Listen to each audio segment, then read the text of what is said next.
Pelataran tuh keleng itu tiketnya 50.000 yang dewasa. Iya, yang anak-anak itu 25. Kalau yang sampai atas, sampai lantai 9 itu tiketnya 120.000 yang dewasa. Anak-anak 75.000. Nanti satu paket nanti ada pemandunya, dapat upanan atau sandal khusus untuk naik candinya. Kalau beli tiketnya naik itu nggak usah beli tiketnya Udah usah, langsung. tapi kalau sudah beli yang mau naik.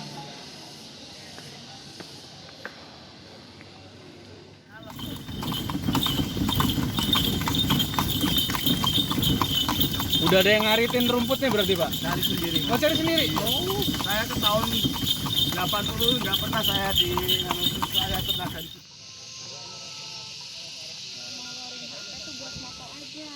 Naik ke Borobudur. Waktunya main game.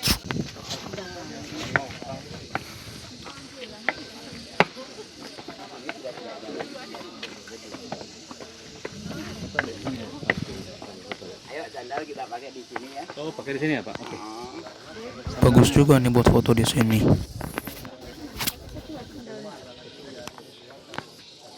Lepas sepatu dulu. Nah, sepatunya udah dilepas, langsung aja kita ke atas.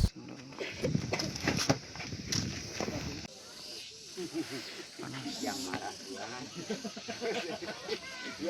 Ada gunung juga di sana tuh. Ada gunung-gunung di sana. Gunung mana? Let's go ke atas, ke atas. Lukisannya banyak. Masih pakai topi kali ya biar bagus. Kesannya banyak. No, ada lorong juga ke sono. Mau tahu lorong ada di sono. Kita ambil vlog di sini ya.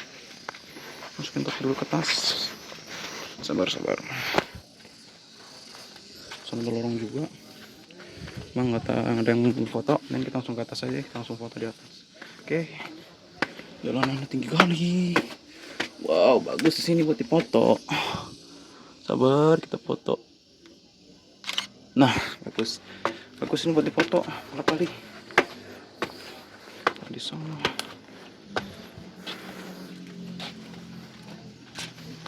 Bagus di atas ini.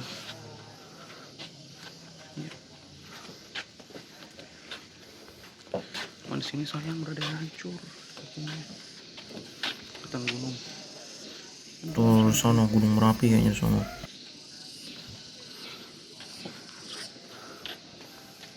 Jalan ke depan. Pisan doang. Udah di atas lagi tuh. Di atas lagi. Kota yang dikelilingi oleh gunung. Dan dari 7 gunung itu ada 4 yang berapi. Yang berapi adalah di sisi timur itu ya, kelihatan nanti kita dari atas lebih kelihatan lagi. Ada Merapi sama Merbabu. Kalau yang di sisi barat ada Sindoro sama Sumbing.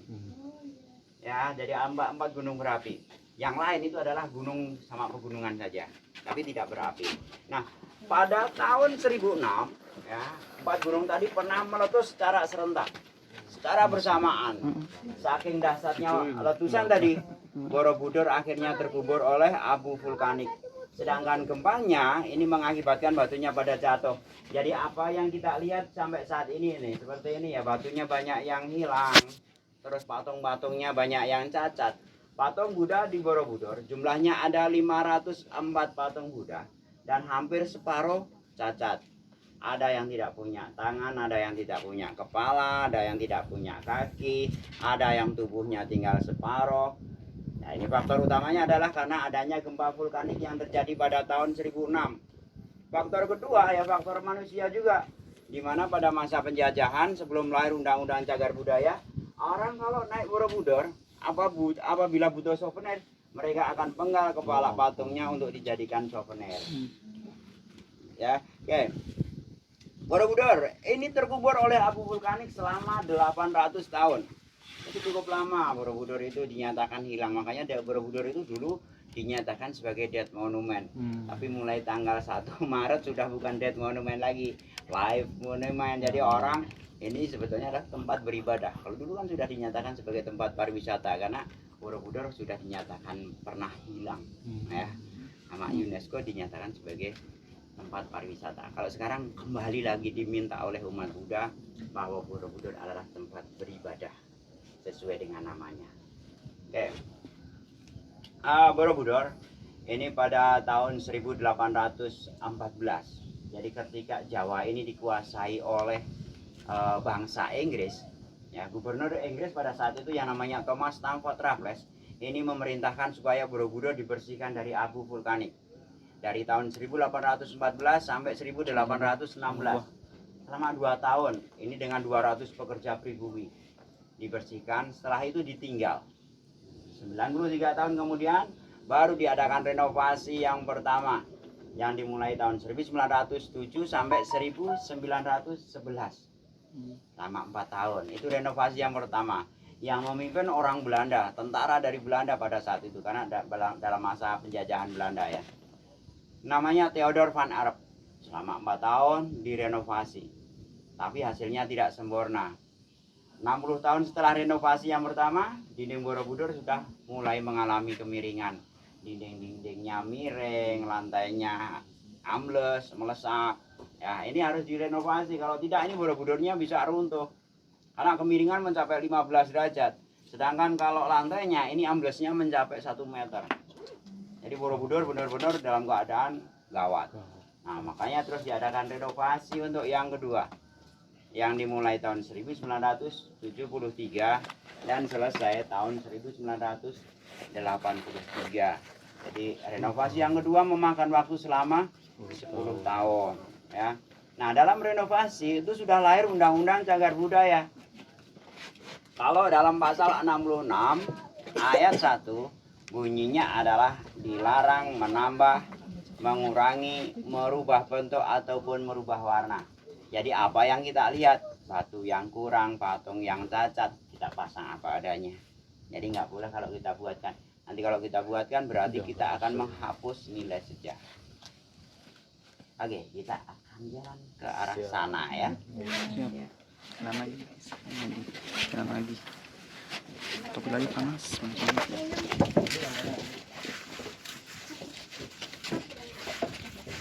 Jalan lagi.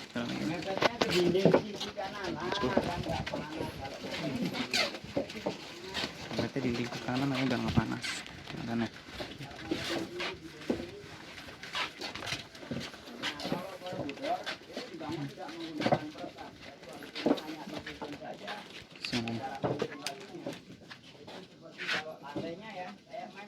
Jalan bagus buat dipoto. Bagus buat dipotong. Sistem saring mengkait atau mengikat ya. Kalau yang di dinding sini cara menyusun batunya seperti kalau bermain jenga, main uno stako punya ya di rumahnya deh ya.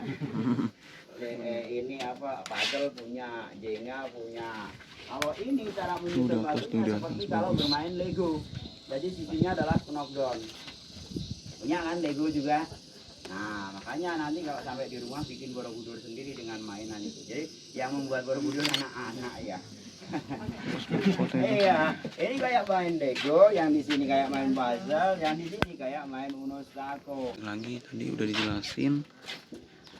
Jadi katanya kalau misalkan ada gempa, bangunan ini bakal ikutin goyangan gempa tersebut. Tapi ntar kalau udah selesai gempa bakal balik lagi ke tempat semulanya kata tour guide tadi. Cuma gue juga kurang denger sih. Dan di sini juga aku mau tunjukin banyak banget lukisan-lukisan batu. Gimana fotonya? Kita foto lagi. Nah, bagus. Dan lukisan-lukisan lagi. Sana ada pegunungan apa? Atau gunung apa kita terusin aja. Kita udah tinggal tour guide-nya. Kita kemana aja? Terus, ntar ada yang udah kebuka. No, tapi kebuka no. Tapi udah kebuka.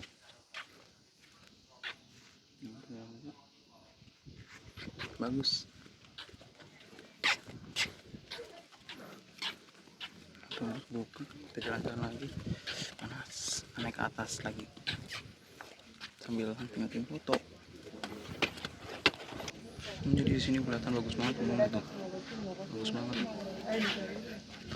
Jalan-jalan lagi yuk.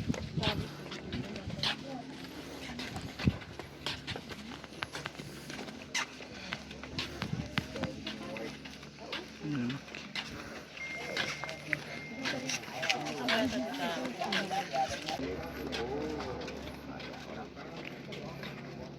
kayak orang dulu. Bagus banget. Capek ya.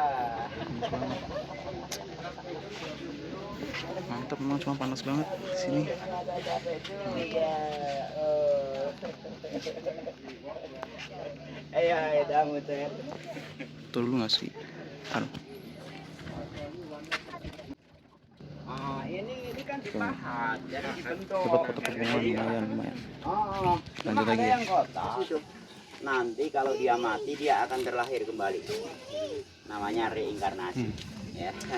Nah, begitu ya cara yang dimaksud dengan reinkarnasi. Sekedar info aja, ini nggak bisa naik atas semua gara-gara katanya tempat atas itu tutup buat ibadah, nggak boleh buat ibadah tuh tutup. Kali mau lompat itu marahin ntar gue kena denda, nggak boleh. Ini kita explore di tempat lain aja yuk. Bagus di atas ini viewnya. Mantep, bagus ya kelihatan mana-mana. Sampai jumpa, gue di Purwokerto gini doang, soalnya nggak lama banget, cuma turun ngasih tahu cuma berapa menit doang tadi, nggak tahu deh setengah jam berapa, pokoknya sebentar doang. Sampai jumpa di vlog selanjutnya. Bye bye.